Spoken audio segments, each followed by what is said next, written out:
आयोग यानी यूजीसी द्वारा जनवरी 2026 में लागू किए गए promotion of equity in higher education institution regulation 2026 ने शुरू में तो उच्च शिक्षा में जातिगत भेदभाव को रोकने का उद्देश्य बताया है, लेकिन जल्दी ही ये देश भर की राजनीति, सामाजिक तनाव और आगामी चुनावों के सियासी समीकरणों का एक बड़ा मुद्दा बन बैठा।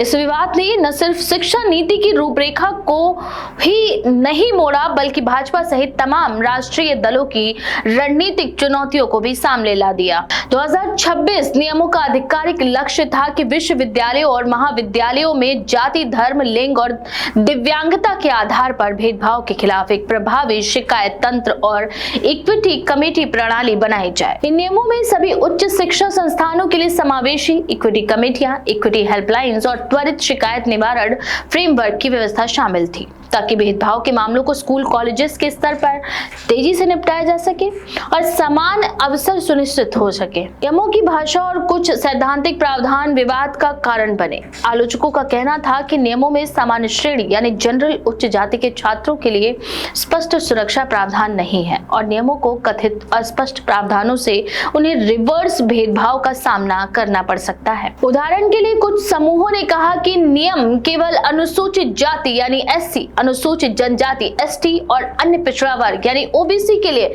शिकायत तंत्र को प्राथमिकता देता है, जबकि सामान्य श्रेणी के छात्रों को किसी भी तरह की सुरक्षा नहीं देता, जिससे असंतोष फैल गया।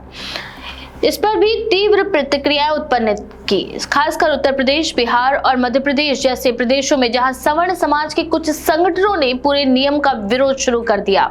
इन समूहों का आरोप था कि नियम उच्च शिक्षण संस्थानों में संवर्ण को कमजोर करने वाले हैं और इनका इस्तेमाल झूठे आरोपों और भेदभाव युक्त शिकायतों के खिलाफ उन्हें सुरक्षित रखने के लिए आवश्यक कदमों के बिना किया जा सकता है। इसके चलते कई जगहों पर सड़क आंदोलन, विरोध प्रदर्शन और सोशल मीडिया पर व्यापक बहसें शुरू हो गई हैं। जल्द ही बीजेपी के लिए एक मुश्किल परीक्षा बन गया। उत्तर प्रदेश जैसे राज्य में जहां जनरल कैटेगरी या उच्च जाति समूह भाजपा का परंपरागत वोट बैंक रहे हैं, वहां इस विवाद ने पार्टी के अंदर नाराजगी पैदा कर दी। कई स्थानीय कार्यकर्ताओं और नेताओं ने अपने स्तर पर यूजीसी नियमों का विरोध तक किया और कुछ ने बीजेपी से इस्तीफा तक दे दिया। उदाहरण के लिए मऊ जिले में 20 से ज्यादा भाजपा कार्यकर्ताओं ने सुप्रीम कोर्ट की रोक से पहले ही पार्टी से इस्तीफा दे दिया और आरोप लगाया कि पार्टी अपनी मूल विचारधारा और उच्च जाति वोट बैंक को नजरअंदाज कर रही है। इस्तीफों में यह भी कहा गया कि पार्टी सरकार की नीतियों के साथ अन्याय कर रही है, जो युवाओं और उच्च जाति समूहों के भविष्य को प्रभावित कर सकती है। विरोध बढ़ा, मामला सुप्रीम कोर्ट तक पहुंच गया। कई याचिकाएं अदालत में दायर की गई, जिनमें दावा किया गया कि नियमों का संविधान के अनुच्छेद 14 यानी समानता का अधिकार के खिलाफ होना और सामान्य वर्ग के खिलाफ भेदभावपूर्ण होना अनुचित है। अदालत की पीठ मुख्य न्यायाधीश सूर्यकांत और न्यायमूर्ति जॉय माल्या बागची ने 29 जनवरी 2026 को नियमों पर तत्काल प्रभाव से रोक लगा दी। एससी ने कहा कि नियमों का प्रारूप अस्पष्ट प्रतीत होता है और इन सभी प्रावधानों के दुरुपयोग की संभावना से इनकार नहीं किया जा सकता।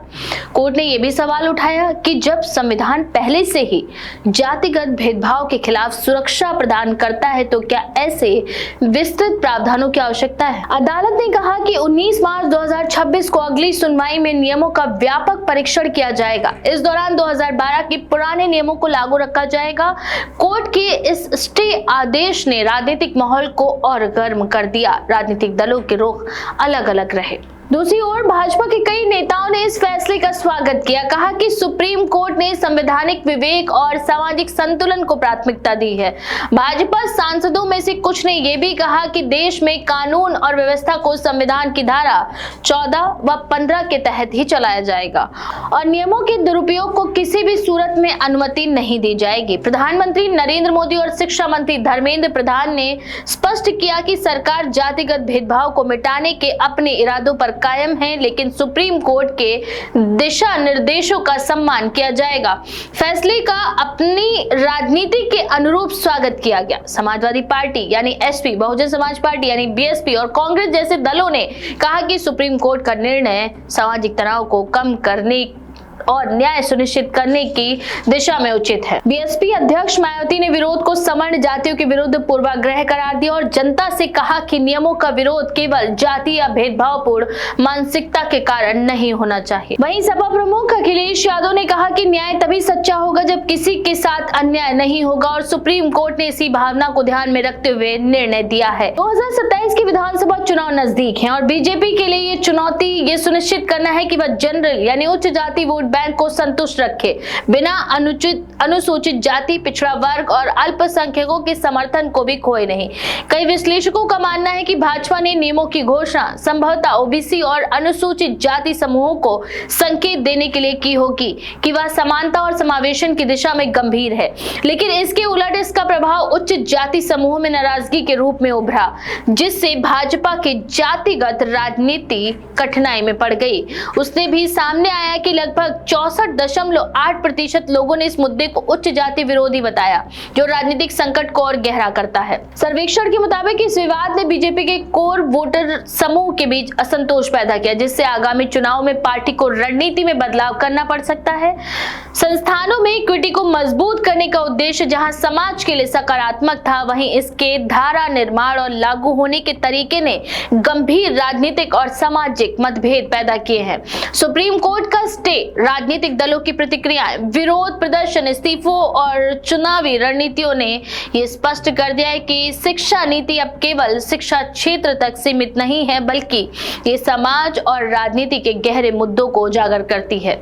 19 मार्च 2026 को होने वाली अगली सुप्रीम कोर्ट की सुनवाई पर टिकी है, जहां ये तय होगा कि यूजीसी के नए नियमों का भविष्य क्या होगा और क्या शिक्षा नीति को फिर से परिभाषित किया जाएगा या विवाद देश की राजनीति में बड़े बदलाव का कारण बनेगा। तो इस बारे में आपका क्या विचार है, अपनी राय कमेंट में लिखना ना भूलें। ऐसी और भी खबरों के लिए देखते रहें द पेज 19।